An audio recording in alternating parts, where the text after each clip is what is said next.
Titan आबदोस कैसे गर्क हुई? टाइटन आबदोस समंदर में क्या करने गई थी?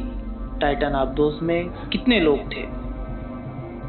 अस्सलामुअलैकुम। आजकल टाइटन आबदोस के हवाले से सोशल मीडिया पर बहुत चर्चा है कि ये सब कैसे हुआ। तो चलिए बिना वक्त ज़ाया किए बढ़ते हैं वीडियो की तरफ। 2009 में अमेरिका के एक एरोस्पेस इंजीनियर स्टॉकटन रश ने ओशियन गेट एक्सपेडिशन नामी एक कंपनी की बुनियाद रखी, जिसका मकसद गहरे समंदरों में 4 से 6 किलोमीटर की गहराई की आबदोज़ें बनाना था, जो मिलिट्री, तहकीक और तफरीह के लिए इस्तेमाल हो सकती हों। इस कंपनी का एक मकसद दुनिया के अमीर तरीन अफराद को गहरे समंदरों में आबदोज़ के ज़रिए सयाहत पर ले जाना था। 2009 से अब तक इस कंपनी की 3 आबदोज़ें 200 से ज़ायद मरतबा गहरे समंदरों में मुख्तलिफ मकासद के लिए गईं और बहिफाजत वापस लौटीं। इस हवाले से एक अहम आबदोज़ जिसका चर्चा आजकल दुनिया भर में हो रहा है वो टाइटन थी, जिसे कंपनी के मुताबिक ज़ेरे समंदर 4 किलोमीटर की गहराई तक जाने के लिए बनाया गया था। यहाँ ये बात याद रखें कि बुर्ज खलीफा, जो इस वक्त दुनिया की सबसे ऊंची इमारत है, 1 किलोमीटर से भी कम ऊंची है, जबकि नागा पर्वत के बेस कैंप की ऊंचाई सतह समंदर से तकरीबन 4 किलोमीटर है। मगर समंदर की इतनी गहराई में कौन सयाहत के लिए जाएगा? वहाँ क्या होगा? इसका जवाब है टाइटैनिक। जी हाँ, वही टाइटैनिक जिस पर मशहूर ज़माना फिल्म बनी। वैसे बताता चलूँ कि इस फिल्म के डायरेक्टर जेम्स कैमरॉन फिल्म की तैयारी के सिलसिले में 33 मरतबा समंदर से नीचे जाकर इसका मलबा देख चुके हैं। टाइटैनिक अपने ज़माने का सबसे बड़ा जहाज़ था और ये 1912 में अपने पहले ही सफ़र पर समंदर में तोदे के टकराने से डूब गया था। इस जहाज़ का मलबा कनाडा के इलाके न्यू फाउंडलैंड के साहिलों से 700 किलोमीटर दूर आज भी बैनुल-अक़वामी समंदरों में गर्क है। इस मलबे को 1985 में दरियाफ्त किया गया। ये मलबा समंदर में तकरीबन 4 किलोमीटर नीचे मौजूद है। इस मलबे को अमीर सयाहों को दिखाने के लिए ओशियन गेट एक आबदोज़ इस्तेमाल करती रही, जिसका नाम टाइटन था। ये आबदोज़ 2021 में पहली मरतबा टाइटैनिक के मलबे तक पहुंची। इस ट्रिप पर एक आदमी का टिकट $2,50,000 था, जो कि पाकिस्तानी 7.5 करोड़ रुपए के बराबर बनता है। खैर, दूसरी मरतबा ये 2022 में टाइटैनिक के मलबे तक सयाहों को बहिफाजत लेकर गई और अब तीसरी मरतबा 18 जून बरोज़ इतवार को ये 5 सयाहों को समंदर में गर्क टाइटैनिक का मलबा दिखाने ले जा रही थी कि इसका राब्ता समंदर की सतह पर मौजूद अपने मुआवन कश्तियों से सफ़र के आगाज़ के 1 घंटा और 45 मिनट बाद मुनक़ता हो गया, जिसके बाद पूरी दुनिया में इसकी खबर फैल गई और इसकी तलाश के लिए कोशिशें होने लगीं। याद रहे कि इस आबदोज़ पर 96 घंटे ज़िंदा रहने के लिए ऑक्सीजन मौजूद थी। लिहाजा ये उम्मीद थी कि अगर इस आबदोज़ को कोई हादसा पेश नहीं आया और इसका महज राब्ता मुनक़ता हुआ है तो इसे बचाया जा सकता है।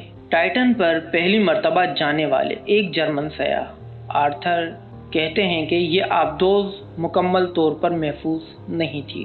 अपने सफ़र को याद करते हुए वो बताते हैं कि सफ़र के दौरान 1000 मीटर के बाद आबदोज़ के बैटरी सिस्टम में कुछ मसाइल पैदा हुए, ताहम बिल आखिर ये आबदोज़ टाइटैनिक के मलबे तक पहुंचने में कामयाब हो गई और उन्होंने वहां 3 घंटे इसकी वाहिद खिड़की और इस पर मौजूद कैमरों की मदद से मलबा देखा और फिर बहिफाजत वापस लौटे। अलबत्ता वो याद करते हैं कि आबदोज़ में दर्जा हरारत कमोबेश 4 डिग्री सेंटीग्रेड था। ये छोटी सी आबदोज़ थी जिसमें 4 से 5 अफराद एक दूसरे से जुड़कर ही बैठ सकते थे। टाइटन दरअसल एक मुकम्मल आबदोज़ नहीं बल्कि आबदोज़ जैसी थी, जिसके लिए सबमर्सिबल की इस्तिलाह इस्तेमाल होती है, क्योंकि ये महज चंद घंटे तक समंदर के नीचे रह सकती है, जबकि एक मुकम्मल आबदोज़ कई माह तक समंदर में रहने की सलाहियत रखती है। गुज़िश्ता हफ्ते यानी 18 जून 2023 को टाइटन में 5 अफराद सवार हुए, जिनमें इस आबदोज़ कंपनी ओशियन गेट का मालिक स्टॉकटन रश, बरतानवी कारोबारी शख्सियत हिमेश हॉर्डिंग, फ्रांसीसी प्रोफेशनल गोताखोर पॉल हेनरी और पाकिस्तानी कंपनी एंग्रो के वाइस प्रेसिडेंट शहजादा दाऊद और उनके जवान साल बेटे शामिल थे। टाइटन ने तकरीबन 4 किलोमीटर समंदर से नीचे जाना था, जहां टाइटैनिक का मलबा पड़ा था। उस तक पहुंचने में उसे 2 घंटे और 45 मिनट लगने थे, जिसके बाद इसने 3 से 4 घंटे तक टाइटैनिक का मलबा देखना था और फिर वापसी का सफ़र करना था। इस पूरे सफ़र का कुल दौरानिया कमोबेश 10 से 11 घंटे का था। अब हम आपको बताते हैं कि टाइटन के तबाह होने की क्या वजह बनी। ज़मीन की सतह पर इंसानों पर कुर्रा हवाई यानी ज़मीन की फ़िज़ा में मौजूद गैसों का दबाव होता है, जो हर वक्त हम पर रहता है। ये एक ATM यानी एक एटमॉस्फेरिक प्रेशर कहलाता है। लेकिन चूंकि इंसान ज़मीन पर ही रहते हैं और इनका इर्तिका ज़मीन पर ही हुआ है, लिहाजा हम इस दबाव के आदी हैं और ये हमारे लिए नॉर्मल है। लेकिन अगर आप ज़मीन की सतह से ऊपर हवा में उड़ें तो ये दबाव कम हो जाता है, क्योंकि ऊपर की फ़ज़ा कसीफ है, सो कम हवा के बाइस आप पर कम दबाव पड़ता है। और अगर आप खिला में निकल जाएं तो ये दबाव मुकम्मल ख़त्म हो जाएगा। ताहम इससे उलट अगर आप समंदर में जाएं तो दबाव मज़ीद बढ़ जाता है। समंदर का पानी फ़ज़ा में मौजूद गैसों से ज़्यादा भारी होता है, लिहाजा समंदर में हर 10 मीटर की गहराई के बाद आपके जिस्म पर एक ATM दबाव मज़ीद बढ़ता रहता है। सो अगर आप समंदर में महज 10 मीटर नीचे जाएं तो आप पर प्रेशर 2 ATM हो जाएगा।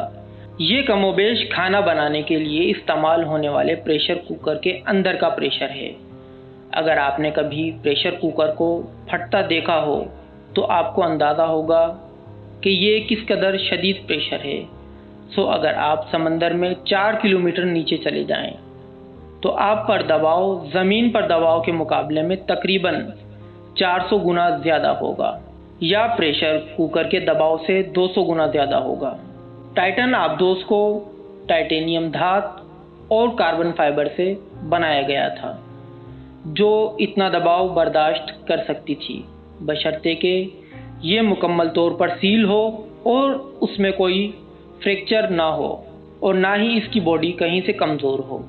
अगर ऐसा हो तो ऐसी सूरत में नीचे जाते हुए पानी का दबाव बढ़ने के बाइस दबाव इसके किसी कमज़ोर हिस्से पर पड़ेगा और इसे मुकम्मल तौर पर पिचका देगा, और बदकिस्मती से ऐसा ही हुआ। 5 रोज़ तक इस आबदोस को गहरे समंदरों में कश्तियों, रोबोट्स और समंदरी ड्रोन्स की मदद से तलाश किया जाता रहा, और कुछ रोज़ पहले इसके मलबे का कुछ हिस्सा टाइटैनिक जहाज़ के मलबे से चंद 100 मीटर के फासले पर मिला। अब तक की इत्तलाआत के मुताबिक इस आबदोस में मुमकिना तौर पर लीक या फ्रैक्चर आया, जिसके बाइस इस पर पानी का दबाव पड़ा और ये बाहर से पड़ने वाले इस शदीद दबाव से चंद मिलीसेकंड में ही पिचक गई। ये इतना कलील वक्त है कि इस आबदोस में मौजूद इंसानों का दिमाग मौत को महसूस ही ना कर सका, और देखते ही देखते इनका मुकम्मल जिस्म पिचक कर पाश पाश हो गया। इस आबदोस की तलाश में अमेरिका, कनाडा और फ्रांस तीनों ममालिक की बहरिया और डाइविंग टीमें शामिल थीं, और 5 रोज़ तक इसकी तलाश पर तकरीबन $65 लाख से ज़ायद का खर्च आया। हादसे के बाद बैनुल-अक़वामी तंजीमें और बहरी सफ़र में हिफाजत के लिए कायम इदारे इस बात पर जोर दे रहे हैं कि कमर्शियल आबदोज़ों को महफूज बनाने के लिए मुकम्मल ज़ाब्ता-ए-कार, कवानीन और सर्टिफिकेशन वज़ा की जाए, ताकि आइंदा ऐसे मुमकिन हालात से बचा जा सके। तो अब तक की तहकीक के मुताबिक टाइटन आबदोस के तबाह होने की जो वजह बनी वो उसकी बॉडी में कहीं फ्रैक्चर पड़ा या कहीं से लीकेज हुई, जिसकी वजह से वो आबदोस तबाह हो गई। शुक्रिया।